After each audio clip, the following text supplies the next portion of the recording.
అని. ఇంకొంచెం బాగా ఏమయ్యేదంటే అవి కొద్దిగా పెద్ద హిట్స్ అయితే ఈ కౌంటర్ బ్యాలెన్స్ చేసేది. అవును. అవును. నెగిటివ్ చేసినవి టప్ మన పైన ఉంటున్నాయి. హ్మ్. హ్మ్. క్షణం కానీ లేకపోతే ఏవైనా మీరు నెగిటివ్ చేసినవన్నీ కూడా మొన్న 9 Hours అని ఒక సినిమా వెబ్ సిరీస్ చేశానండి. హ్మ్. మన క్రిష్ గారిది, రాజీవ్ రెడ్డి గారిది. ఏంటంటే ఫస్ట్ టైం దాంట్లో ఎక్స్ట్రీమ్లీ నెగిటివ్గా ఉంటుంది క్యారెక్టర్. ఓకే, కానీ అట్ సమ్ పాయింట్ వాడు నటిస్తున్నాడా అలాగా అని ఉంటుంది. హ్మ్. పాపం మంచోడే, హ్మ్. ఈ ప్రపంచంలో మంచి వాళ్ళకి ప్లేస్ ఉండదని చెప్పి వాడంతట వాడు మంచితనాన్ని చంపుకుని ఒక చెడ్డోళ్ళ నటిస్తున్నాడనే ఒక చిన్న ఫీలింగ్ వస్తుంది. So that was my takeaway. Hmm. So మంచి వెరైటీ ఆఫ్ రోల్స్‌తో you are just having so much fun. That I can say. Vennela మిమ్మల్ని వెన్నెల రవి అని కూడా అంటారు. Yeah. రాఖీ రవి అని కూడా అంటారు. అవును. సో వెన్నెల రవి పక్కపక్కన ఉండవు, కానీ మీరు మాత్రం పక్కపక్కన ఉన్నారు. I don't know if you notice that. చాలా బాగుందండి ఇది. నేను యా కరెక్టే కదా. అంటే నేను కానీ రవి అంత భగుమనే టైప్ మనిషిని కాదు కాబట్టి. కానీ that speaks of your characters that you have done. మీరు వెన్నెల్లాగా ఉంటారు అవసరం అయితే, రవిలా కూడా అవ్వగలుగుతారు సినిమాలో అని ప్రూవ్ చేశారు. అది ఆల్మోస్ట్ సెల్ఫ్ ఫుల్ఫిల్లింగ్ ప్రాఫెసీ అయిపోయింది మీకు. రవివర్మ గారు మిమ్మల్ని అంటే రవివర్మ అని పేరు వినగానే సడన్ గా ఒక రాజు, ఒక ఇది నాకెవరో చెప్పారు, బాగా డబ్బులు ఉన్నాయి రవివర్మ గారికి చిన్నప్పటి నుంచి, వాళ్ళ వెరీ రిచ్ ఫ్యామిలీ అని చెప్పి. So true? అంటే family is very rich in their values, but not so rich in in terms of monetary or financial terms. విషయం ఏంటి అంటే బేసికలీ ఫాదర్ చిన్నప్పుడే ఇంటర్మీడియట్ చేసిన తర్వాత వచ్చేసారు హైదరాబాద్ వచ్చి ఇంకిక్కడే. అప్పుడు 2 ఏళ్ళు అనుకుంటా కదా. నాకు 1 year. ఆయన పెళ్ళే 19 years అప్పుడు అయింది. 20కి నేను ఉన్నా. So imagine. సో ఆయన ఇక్కడికి వచ్చి పాపం ఏంటంటే ఇక్కడే డిగ్రీ కంప్లీట్ చేసుకుంటూ, జాబ్ చేసుకుంటూ డిగ్రీ కంప్లీట్ చేసుకుని, దాని తర్వాత మమ్మల్ని కూడా చూసుకుంటూ, it was he had a really tough deal. And my mom also. Mother కూడా పాపం ఉన్న అంత ఒక కొత్త ప్లేస్కి వచ్చి పెద్ద సపోర్ట్ ఏమీ లేకుండా, ఫైనాన్షియల్ సపోర్ట్ కూడా లేకుండా. My father use to work 3 jobs అండి. 3 చోట్ల పనిచేసేవారు ఆయన literally. So that way he was a workaholic and he's very consistent. And beauty ఏంటంటే ఎలా ఉన్నా కూడా హీఈస్ హ్యాపీ పర్సన్. నాన్నగారా అంటే ఎప్పుడు కంగారు పడలేదు, డబ్బులు లేవి వాళ్ళ రేపేంటి, డబ్బు గురించి కంగారు కానీ, అది ఒక వ్యామోహం కానీ, లేకపోతే ఒక గ్రీడ్ కానీ లేదు. అది he's consistently happy. So is my mom. Okay, my mother is a better planner. ఉన్న దాంట్లో she's better planner than my father I guess. But father is very happy go lucky type అనమాట. పని అంటే చాలా ఇష్టం. అది నాకు నా తమ్ముడికి కూడా అబ్బేసింది. బీయింగ్ వర్కహాలిక్ టైప్లో. ఎవరైనా మనకి ఒక పని ఇస్తున్నారు, దానికి ఇంత డబ్బు ఇస్తున్నారు అంటే వాళ్ళు they trust you on it కదా. సో ఆ వాల్యూ చాలా ఎక్కువైపోయింది అనమాట. నాకు అప్పుడప్పుడు అనిపిస్తుంది ఎందుకు అవసరం అంతా అని, just because of that thought, which is a good thing actually. But he really work 3 jobs and then he raised us.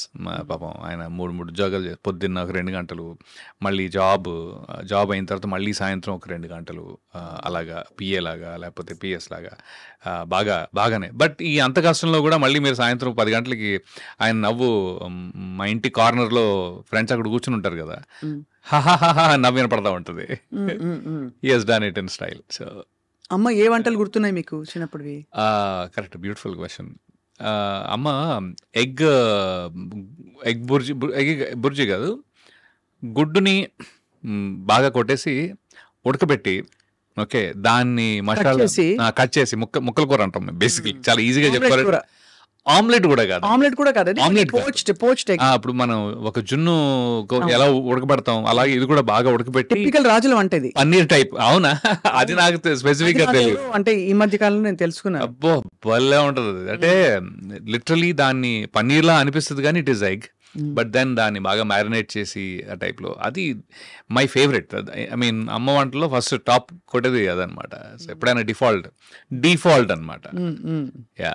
So అక్కడి నుంచి మీరు చదువు కొనసాగించి మీరేం మామూలు అల్లాటప్ప ఏదో బీకామ్ బిఎస్సి అలాంటి చేయకుండా చాలా ట్రై చేశా బీకామ్ చేద్దామని. అవునా? ఎందుకంటే ఈ ప్రపంచంలో ఎవరు మన అడగరు అని ఒక గొప్ప ఆ టైంలో పియర్ ప్రెషర్ బాగుండేది. పియర్ ప్రెషర్ అంటే ఓవరాల్గా ఏం చేస్తున్నాడు మీ అబ్బాయి అని మా నాన్నని, ఏం చేస్తున్నావు నువ్వు అని నన్ను. సో ఇంటర్మీడియట్లో ఎంఈసీ తీసుకుందాం అనుకున్నా ఫస్ట్.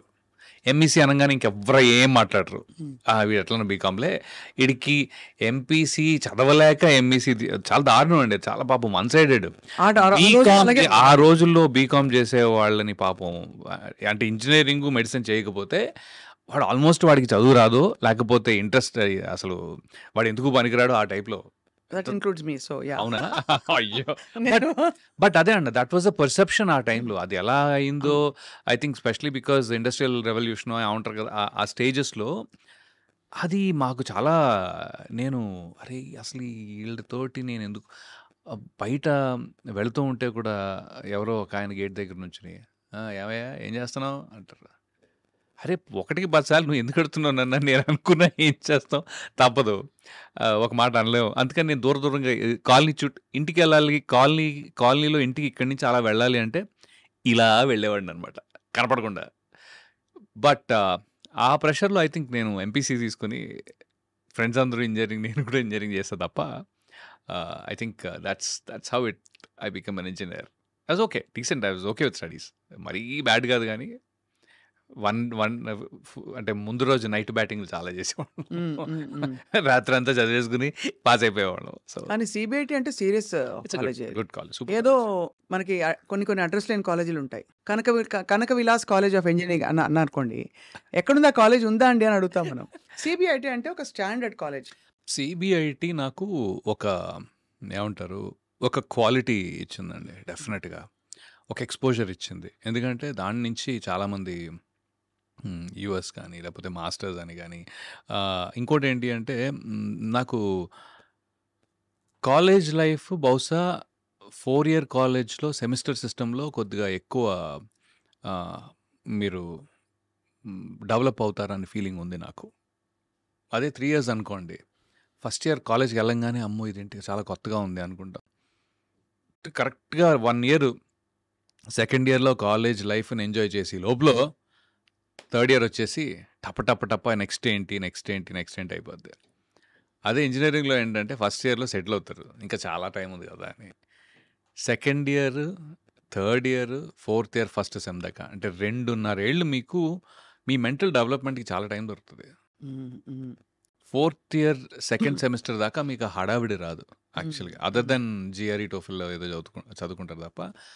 అది మా టైంలో, ఇప్పుడు ఎలా ఉందో నాకు తెలీదు. So 4th year second semester దాకా, so there is a good 2.5 years of time in a 4 year semester system that I feel that people have enjoyed life or understood life. పర్లేదు ఇంకొంచెం ఏం చేయొచ్చు, ఇన్ని రకాలుగా ఉంటుందా, క్రికెట్ ఆడుకోవటం అవన్నీ కూడా ఉంటాయి. I mean this full length of that. అదే డిగ్రీలో నాకు కొద్దిగా అనిపించింది చాలా ఫాస్ట్గా అయిపోతుందేమో అని. నేను చూసి అంటే 1 year నేను డిగ్రీ కూడా చేశా. ఓహో, అంటే ఎంసెట్ సెకండ్ అటెంప్ట్ అనమాట, ఇంజనీరింగ్ సెకండ్ అటెంప్ట్ వచ్చింది కదా అదే. బట్ రెండోసారి మీరు రాయడం గొప్ప విషయం, ఎందుకంటే అప్పటికే మీరు 5-6 ఏళ్ళ అప్పటి నుంచి యాక్టర్ అవుదాం అనుకున్న వ్యక్తి ఇంజనీరింగ్ వైపు ఒకసారి రాకపోతే చూసావా రాలేదు కాదు. మా ఫ్రెండ్స్ కూడా అదే కోవకి చెందిన వాళ్ళు కాబట్టి అలా వెళ్ళిపోయింది. లేకపోతే వాళ్ళు కనుక ముందే వచ్చేసింది అనుకోండి, నేను లైట్ తీసుకునేవాడిని. It's more like that. I think వాళ్ళు కనుక ఫస్ట్ అటెంప్ట్లోనే అందరూ ఇంజనీర్లు అయిపోయారంటే బహుశా నేను కంటిన్యూ చేసేవాడినేమో. కంటిన్యూ చేసి డైరెక్ట్గా ఏ సినిమా దాంట్లో జాయిన్ అయిపోయాడు. అప్పటికేమైనా ఆడిషన్స్ లేకపోతే అలాంటివి ఇచ్చారా ఆ టైంలో, అంత యంగ్ ఏజ్లో? బికాస్ ఆఫ్టర్ దట్ నాకు తెలిసి మీరు ఫిల్మ్ స్కూల్కి వెళ్ళారు. ఫిల్మ్ స్కూల్కి వెళ్ళాను కానీ ఆడిషన్స్ ఇవ్వలేదు, కానీ ఆడిషన్స్ కోసం ట్రై చేశా. ఓకే, ఒకసారి ఫనీగా నేను చేయలేదు, ఆ యాడ్ వచ్చింది కానీ చేయలేదు.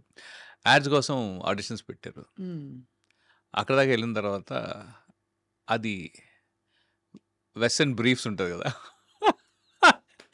ఆ యాడ్ అన్నారు. అసలు మనకి అది అవసరమా? పువ్వులు వేరేని అడిగారా? ఎవరో వేసుకుంటే చూసారా ఎంత మంచి వెస్ట్, ఎంత మంచి బ్రీఫ్. అండర్వేర్ యాడ్ భయ్యా, మనకి అంత సీన్ లేదు, సెటప్ లేదని ఫస్ట్ భయపెట్టిన యాడ్ అదే, వచ్చిన యాడ్ అదే, భయపెట్టిన యాడ్ అదే. దెబ్బకి అన్నపూర్ణ స్టూడియోస్ నాకు బాగా గుర్తుంది. సో ఇలా లాభం లేదు, మనం ఇంకోటి ఏదో ఆలోచించాల్సిందే అని. ఇంకోటి ఏంటంటే, నేను ఆ టైంలో చాలా సన్నగా ఉండేవాడిని అండి. అంటే ఎంత అంటే ఇంజనీరింగ్ అయ్యే టైంకి, ఇప్పుడు కొంతమంది యాక్చువల్లీ యంగ్స్టర్స్ 18-15 ఇయర్స్ ఓల్డ్, 20 ఏళ్ళు, 40 ఏళ్ళు, 20-22 ఉన్నవాళ్ళు కొద్దిగా సన్నగా ఉంటారు. ఒక్కోసారి ముఖం మీద మట్టుమలు ఉంటాయి.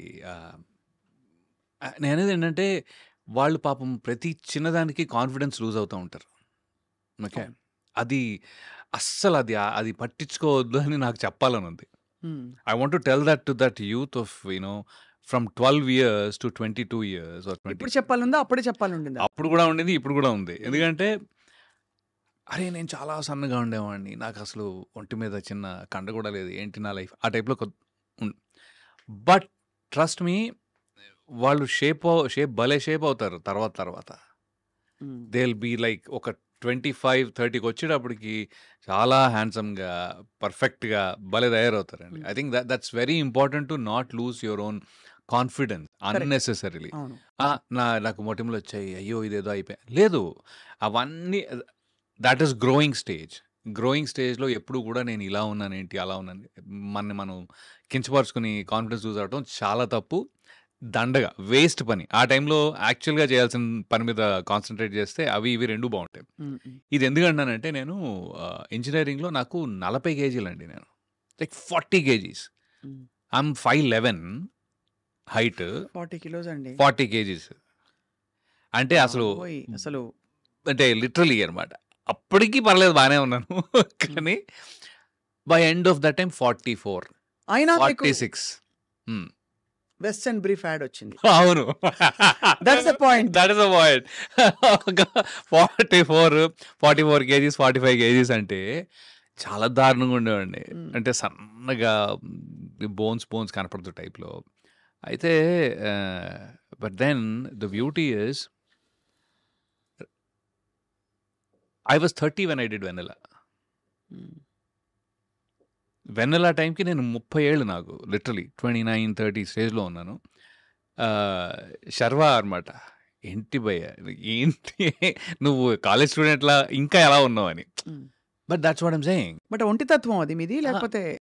ఒంటి తత్వం అండి కొద్దిగా. నేను ఎక్కువ తినేవాడిని కూడా కాదులేండి, అది కూడా ఉంది. బట్ ఇంతకీ యాడ్ చేశారా లేదా? యాడ్ చేయలేదండి బాబు. అంటే ఎందుకు చేయాలనిపించలేదు?